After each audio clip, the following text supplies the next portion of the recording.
At this moment in our history, as we address matters that South Africans are most concerned about, such as state capture, corruption, and widespread criminality, our country needs a national prosecuting authority that is above reproach in the performance of its mandate and enjoys the confidence of the people of South Africa. The National Prosecuting Authority is a cornerstone of South Africa's criminal justice system, prosecuting and processing hundreds of thousands of cases in South Africans' courts every year. Some observers have commended the NPA for its efforts to rebuild and recapacitate this crucial institution, while others have lamented the snail's pace of progress towards high-level corruption cases. Good evening, welcome to Unfiltered. I'm Sizwe Mpofu-Walsh, your host. Shamila Batohi was appointed as National Director of Public Prosecutions in 2019 and took on the difficult and extremely rigorous work of being South Africa's National Director of Public Prosecutions. Tonight, we're joined by her for a rare and exclusive interview delving into and exploring the NPA's work in South Africa's criminal justice system. Advocate Batohi, thank you so much for joining us. We're really indebted to you for giving us your time this evening. Thank you very much. It's good to be here. Do you think the media places unfair expectations on what the NPA should be doing and how fast it should be acting? I think the short answer is yes, but it's understandable. I think given where we come from as a country, particularly in the past 10 years of state capture, and I think that the expectations largely are focused on delivery in state capture matters, because there's lots of cases, thousands of cases every day that are being processed through the court. 850,000 cases actually prosecutors are seized with, and about 600,000 in the courts. But the expectations are focused primarily on the prosecution of high-profile persons, particularly related to state capture. I think it's expected because of what we've gone through. The country is impatient. They want justice. They want to see those that are responsible for the devastation in this country being held to account. And that is me, firstly, as a citizen of this country, and secondly, as a national director. It's what we want as well. The rule of law must prevail. And it's what we've been working really hard on in the past, well, I want to say 5 years, but if you come to think of it, it's really 3, because, the first year of the NPA, the national director was the only thing that changed, and trying to fix a broken institution. And it was only about 18 months before that, before the top leadership was put in place. Then we were hit in the middle of COVID. And so it's really since the past 3 years that we've been really focusing on all of this important work. So I think sometimes the expectations were so high that things are going to happen quickly, that I think we didn't really understand the depth and of the challenges that not just the prosecuting authority, but the system was facing following the decimation of state capture. So, and the focus has really been on trying to build capacities and capabilities. So I think, as I said, the short answer is yes, but I can understand why people are impatient. And the wheels of justice are turning. They don't turn as fast as we would like to. And this is for various reasons. In South Africa, we face particular challenges with what I said, was the devastation of particularly the past, the state capture years. But even in well-established democracies, investigating and prosecuting complex corruption, grand corruption, and complex commercial crimes is not easy. Even like the Serious Fraud Office in the UK, they take, they have a much bigger budget. They take it's our. In fact, if we benchmark against them, we're not doing too badly in terms of the time it takes to actually bring these cases to court. But I think the building blocks are in place, and a lot has been done. And so, with the ID now becoming permanent, it won't happen overnight, but it will give us the ability to really capacitate, the ID with the skills and various capacities that we need to bring these cases quicker to the courts. Can you give us some insight into the kind of constraints that you faced in those early years, and what do you feel you had to overcome in order to put the institution on a new footing? Well, they were externally and internally. If you look at the constraints internally, that's within the prosecuting authority, there was a lack of sufficient budget at the time. We were dealing with a seriously demotivated prosecuting authority, having come out of the trauma of state capture, and there's no other way of putting it. Prosecutors were traumatized, many of them. Dealing with a fractured organization where, you still had people supporting various factions. Dealing with what I think I called is a tired organization, that lacked innovation. And I think people, because of what happened over the state capture years, had simply just put down their heads and just those that were committed to the work. And I should say that state capture really, it was really the upper echelons and certain people in the NPA that were really captured. The thousands of prosecutors and other staff, professionals in the NPA, are really hardworking and just want to do their work and bring justice for the victims. And so coming into an institution that was really lacked capacities, capabilities, lacked the budget, was demotivated, we really had to try to internally bring together, the staff, make sure we got the capacities, the budget. Budget advocacy was a huge part of our early days. Looking at how we could infuse innovation back into the entity. And so all of these internal challenges had to be addressed. And I won't talk about how we dealt with it, we can deal with that. Externally, you were dealing with a criminal justice system that was broken. And that is still very challenged, let me put it that way. The police had suffered I think in the state capture years, the Hawks suffered the same fate in many ways as many other institutions like SARS, etc. So you had the same kinds of challenges in the police, and the prosecutor and the police, we joined at the hip. If you don't have a well-investigated case, you might as well close shop as prosecutors. So you had serious challenges in the police, capacities, capabilities, and I know those are still constraints in the DPCI. And if you add to that also demotivation, corruption within our own ranks, within the police, within certain aspects, there are even prosecutors, but there's a zero tolerance to it and we deal with it. But you're dealing with that in the police. Crime intelligence was almost non-existent. Still serious challenges in that space. You're looking at the court systems where, prosecutors are, we work within where the magistrates and the clerks and all of the professionals in the court system. There's serious challenges in that space.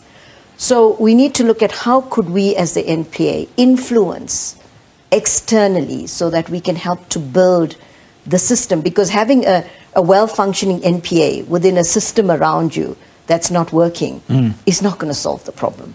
So those were some of the challenges that we faced. And internally, I can say that we are at a point where the NPA is a professional, well-run institution with leaders that are committed to the rule of law, that are committed, that I can say without fear of contradictions, that are of the highest standards of integrity, that are not beholden to to any particular, whether it's politicians, whether it's big business. We are beholden to the rule of law. We are beholden to ensure justice for victims. And that is, to build an institution in any well-functioning democracy, you need solid and strong institutions. And so we've been working in the background, really building an institution for the future, so that the prosecuting authority can really respond swiftly, efficiently to the challenges of the 21st century. Was there anything that surprised you when you took the helm that was unexpected and maybe wrong-footed you? I think what surprised me was I knew that things were, coming from the ICC. I had a gap of 10 years that I was out of South Africa. And so I was lucky in a way. I missed those state capture years. So I left the NPA when everything was great, and I came back when things had changed a lot. But I think what surprised me is I knew that there was a lot of devastation and it was going to be tough rebuilding. But I think I just didn't realize and I thought things would move quicker, that we would be able to rebuild much quicker. I didn't realize the actual extent of the devastation. And I think that's what really surprised me, is that we have prosecutors that can prosecute, sadly, murders, rapes, robberies in their sleep. They are so good because we have so many cases. It's sad, but it's a reality. But the level of skills that we lost that are needed to really prosecute high-profile matters. Right. And the building in terms of capacities, capabilities, and the time that it takes to do this. I think that's one of the things that surprised me. I thought we'd be able to move much quicker. Let's go to a break and we'll come back and talk about some of those important issues and cases. After that, we're in a conversation with the National Director of Public Prosecutions, Advocate Shamila Batohi. Stick with us.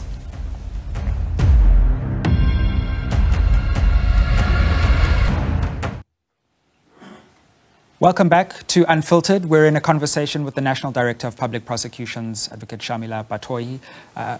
Advocate Batohi, the NPA has faced criticism for what some say is a snail's pace at which high-level corruption cases have been brought to the courts and let alone successfully prosecuted. What do you make of that criticism? I think it's partly driven by, as I said earlier, the hunger for people to see, those that were involved in state capture, both in the private and in the public sector, and also like high-profile cases like Steinhoff and others. The hunger to see those most responsible being held accountable. And so, in that sense, there is, I think the criticism has been unfair in the sense that I think there's a lack of understanding of what it takes to actually build a watertight, high-profile corruption case. Corruption cases are, by their very nature, complex. They require certain types of highly skilled investigation, particularly when it comes to following the financial trails. And I think there's a lack of understanding of what exactly it takes to build a watertight case. We must understand, for example, Steinhoff, it took almost 5 years to bring this case to court. Well, 6, I think in the 6th year. And to be fair, German authorities took a similar time. German authorities was 1 year before, right? And they are much better resourced than us. And, so it was, to deal with a case like that, to bring it to court within 6 years, sadly, is not, it falls within the ballpark. So I think, I really do want to explain to the public that we are really trying to ensure that we do these cases as swiftly as possible. And there are lots of things that we are doing to ensure that. We've been working closely with the private sector recently to ensure that certain types of skills and capabilities that we need, we are able to support the prosecution teams. And so I think one of the initiatives is the presidential initiative that looks at, working with the private sector in the areas of logistics, that's Transnet, Eskom, and crime and corruption. And in that space, once the ID bill is signed off by the president, which hopefully will be very soon, the private sector will be setting up a state-of-the-art forensic analytical, data analytical forensic capability, which will really be able to fast-track our cases. And that will be a game changer for these cases. Would you accept that there have been setbacks, though, in cases like Nulane, in the Koko matter, that in some ways has eroded public trust that the NPA is able to take on these complex corruption matters and win? Of course, those were major setbacks for the NPA. But it would be really sad if the ability of the NPA to do its work is calibrated through the lens of two matters, two cases. And of course, throw in the Gupta extradition, because that is, we are often blamed for that as well. So it would be really sad if the ability of the NPA to do its work is calibrated through that lens alone. And I'm glad you call them setbacks, because the Nulane matter is on appeal. The Koko matter, we know what has been revealed about a conflict of interest issue. And there's a difference as far as what factually happened, but the ID is very clear that we were not informed about any conflict of interest. And we know what the ruling was in that matter. That had a devastating impact on the reputation of the NPA. And we are still considering what steps we are going to be taking in that matter following the revelations about the conflict of interest. So those are the two matters. The Gupta extradition matter, we have done everything possible to ensure that the requirements for the extradition were properly complied with, to the extent of sitting down with UAE prosecutors, checking our application before it was submitted. They gave us the green light. And so since the decision of the court in the UAE, we have made several attempts. The minister's gone there and met with their minister. We've met at a technical level with prosecutors. And recently, since late last year, I have personally, through a note verbal, formally, we have requested that I personally meet with their prosecution head to understand exactly what the problem was with our request. Because if we don't understand precisely why we failed, any future requests, we will have the same problem. I cannot go into the frustration that we are having to set up this meeting. There have been 3 note verbals requesting this meeting. And so, yes, these setbacks have had a devastating impact. But as I said, there have been several. In fact, if one really looks at the number of cases that have been brought to court, we can't forget about these setbacks, they're important. But you've got to look at it in the context of what actually is in court.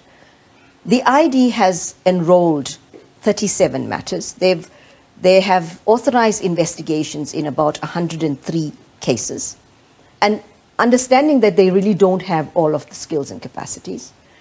They've already, in corruption matters over the past 3 years, I have the statistics, but we've actually moved from, I think, 250 high-profile corruption matters that were 3 years ago we've had convictions on. It's moved up to over 300, and it's steadily increasing. And if you look at, we've actually have before our courts some of the most senior people, like former CEOs of state-owned enterprises. You have former CFOs. We have the former Secretary General of the ruling party that are before court. We have Regiments Capital that's before court. We have directors of Regiments Capital that are before court. So there are a number of really high-profile matters and people in high-profile positions that are facing, justice before our courts. We'll deal with Stalingrad tactics later, but so there's a lot of really important cases that are before the courts. Could I ask you on that? I mean, there's no doubt that there are many cases before court, but one of the definitions of the rule of law is that the most powerful are subject to the law, like everyone else. And the State Capture Commission report, shone a light on a number of people who are not just former powerful leaders, but who are actually powerful now. And one of the criticisms has been that the NPA has not been as energetic about those who hold power today and who are currently powerful in our society. Do you think that's a fair criticism? The rule of law is sacrosanct in the NPA. No matter where the evidence takes us, we will proceed in terms of what is expected of us as a constitutional entity that respects the rule of law. If we haven't, as I said, we have prosecuted former ministers. As far as you say, current people that hold positions of power currently, you may rest assured that if the evidence takes us there, as a prosecuting authority, we will do what the country and the rule of law expects us to do. Understand that when it comes to very high profile and powerful people, they cover their tracks very well. And it is often harder to get there unless you get what we call a 204 witness. That's an insider who turns. Or they've made mistakes with the money trail. Mm. So, we are really, we follow the evidence, and if the evidence takes us there, we will proceed to prosecute them. Could I ask you just to take you back to the Gupta extradition matter? Do you think the UAE is acting in good faith? I'm trying to think of a diplomatic way of saying this. I'm not a diplomat, I'm a prosecutor. I have serious concerns. I have serious concerns. Fair enough. There are some high-profile matters before courts now, and are you confident that the NPA will be able to discharge its duties? For example, maybe in contrast to my earlier argument, the Speaker of the National Assembly is being brought before court soon. Are you confident that the NPA has its ducks in a row in all of these matters that could be coming before court and have great public attention attached to them? We understand the risk of a high-profile case failing. And so we ensure that in the NPA, we do everything, particularly in high-profile cases. It's not like we are any less in other important cases, but particularly in these matters. There are huge reputational risks. So we make sure that the evidence is solid before we move. Right. And I think the latest case involving the Speaker, I think, is an indication that the NPA holds the rule of law. It's important to the NPA. Let's go to another break, and we'll be back with this fascinating conversation with the National Director of Public Prosecutions, Shamila Batohi. Stick with us.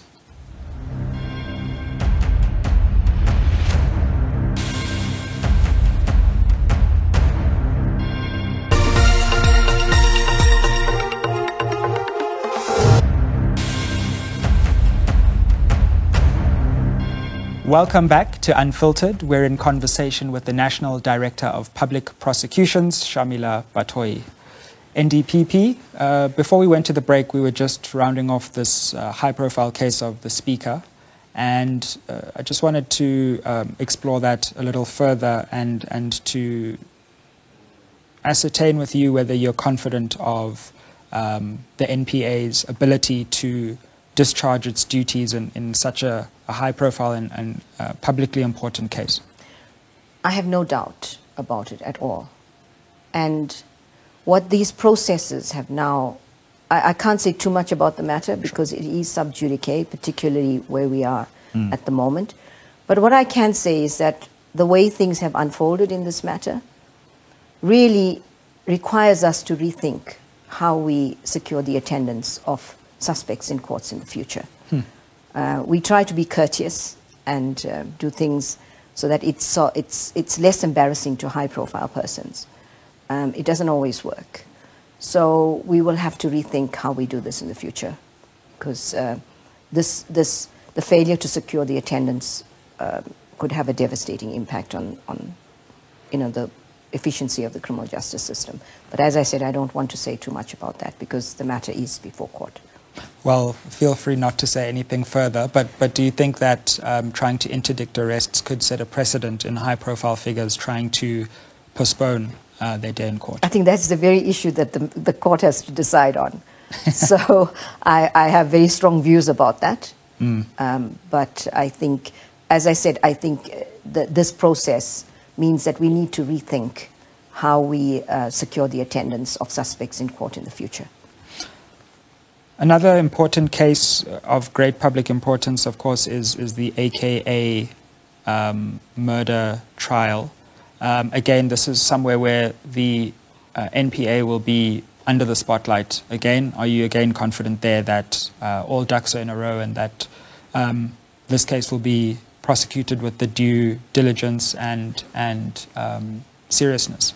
Look, I have every confidence in the Director of Public Prosecutions, Advocate Elaine Harrison in KwaZulu-Natal, who's managing that case. And she keeps me informed as appropriate on high-profile matters. One must understand that the National Director doesn't get involved in every single case and understand the detail of the evidence in every single case. But I know that the DPP and her team there have worked very hard on this matter, together with the police investigators who've also, as I always say, a successful prosecution depends almost entirely on a really thorough and good investigation. So I know she was working very hard and late hours on that matter with the police. So I have every confidence in that. The two suspects that are in Swaziland, there's an extradition process that is unfolding there, and we'll wait to see what the outcome of that will be. One of the key interventions surrounding the NPA has been trying to institutionalize the investigative capacities of the ID and the NPA thereby. Where are we with the Amendment Act, which will make permanent the ID and really strengthen and secure those more investigative capacities? I think it's really important to understand that the investigating directorate in the previous legal framework was in a very, very weak position, which is what the new permanent ID, which the amendment to the NPA Act seeks to address. And the weakness was primarily that the capacitation of the ID depended on a whole range of other entities in government seconding staff. So you have a situation where even the 12 members of the DPCI are reassigned to the ID. So they still have their bosses in the DPCI, but they're working for the NPA.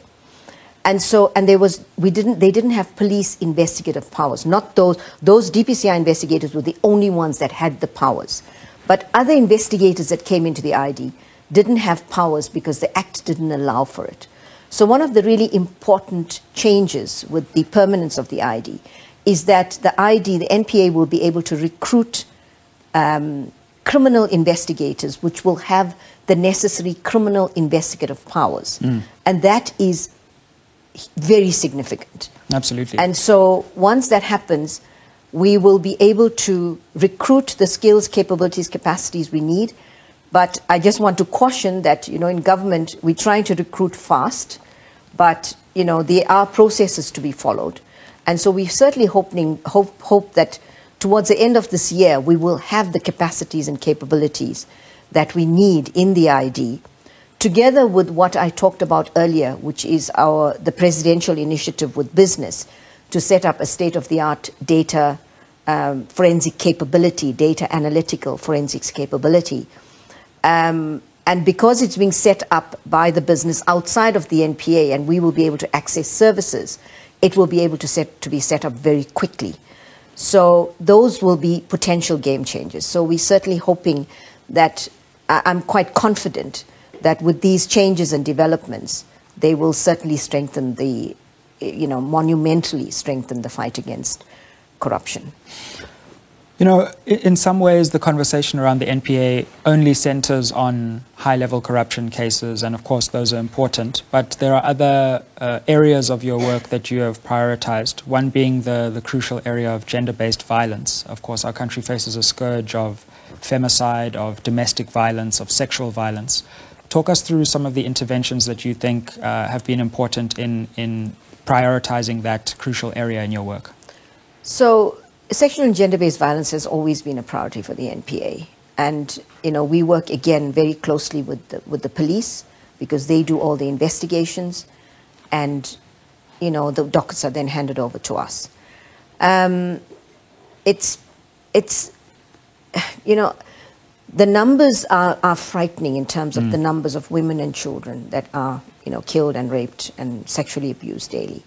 I think one of the challenges that we've had in this space is securing of DNA evidence. And there's been really good work that has happened in the SAPS, in the police, with regard to working down the backlog of DNA evidence. So there's, you know, I think in the past couple of years, we've got like almost 30 to 40,000 reports, DNA reports, which previously, I mean, there was a massive backlog. So the backlog's really been worked on, and we really must give credit to the police and the prosecutors working together in that space. We've also, the Thuthuzela Care Centers is something that was set up 20 years ago and is still an international best practice.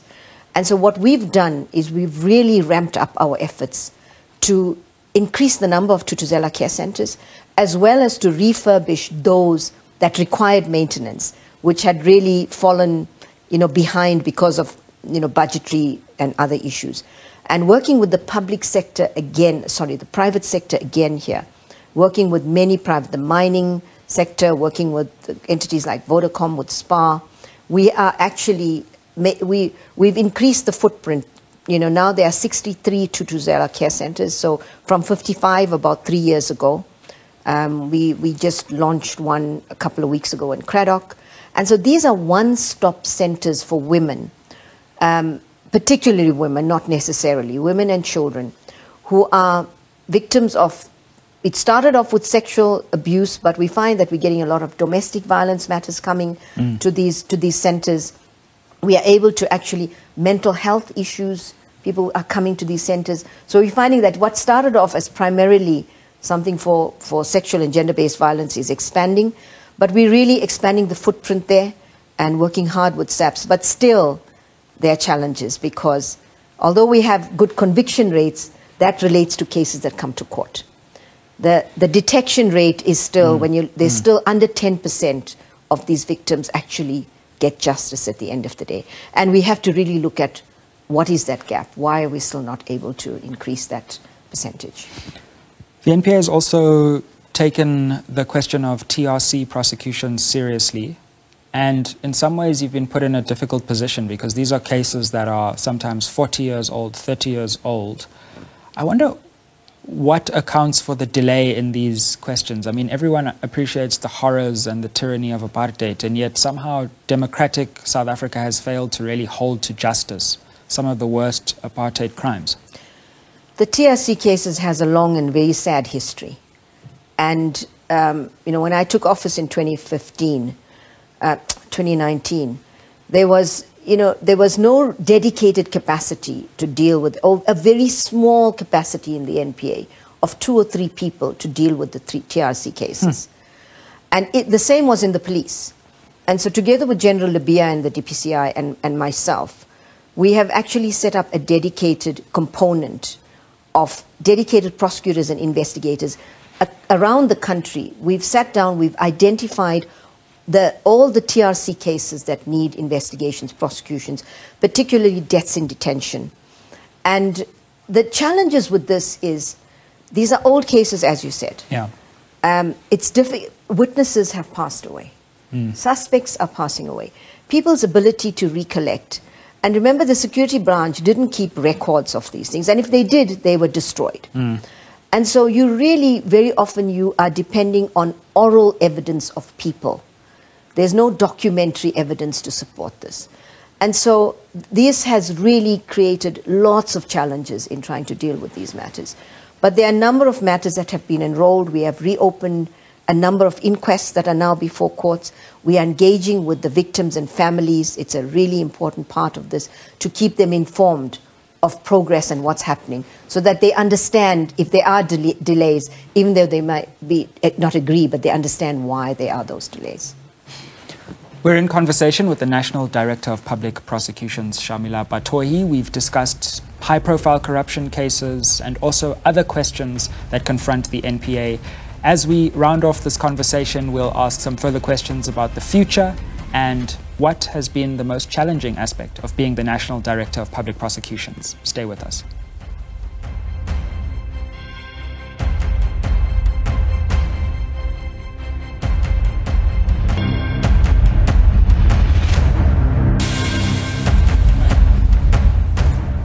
Welcome back to Unfiltered. We're in conversation with the NDPP, Sharmila Batohi.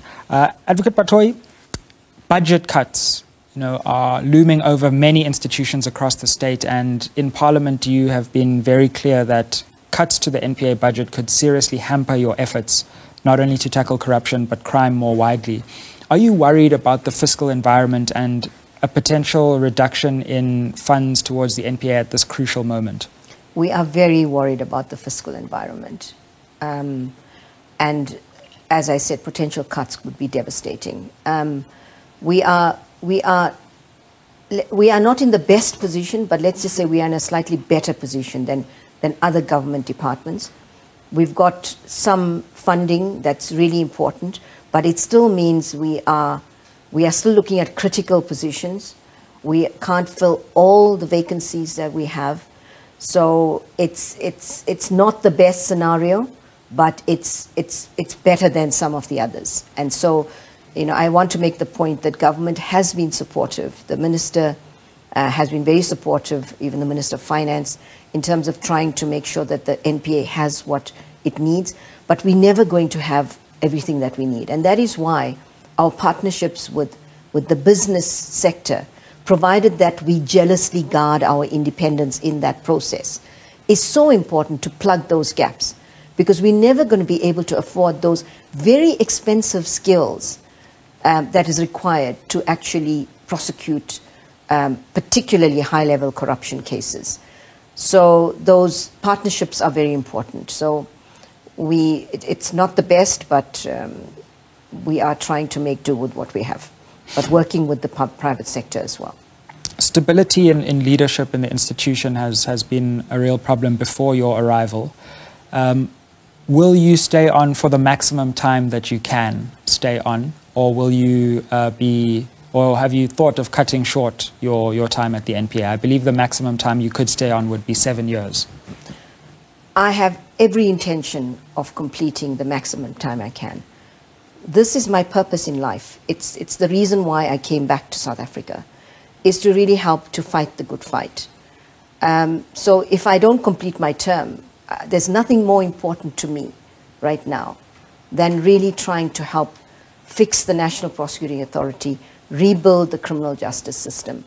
So whatever happens in the future, I have no intention of leaving without completing the full term that I'm allowed to complete.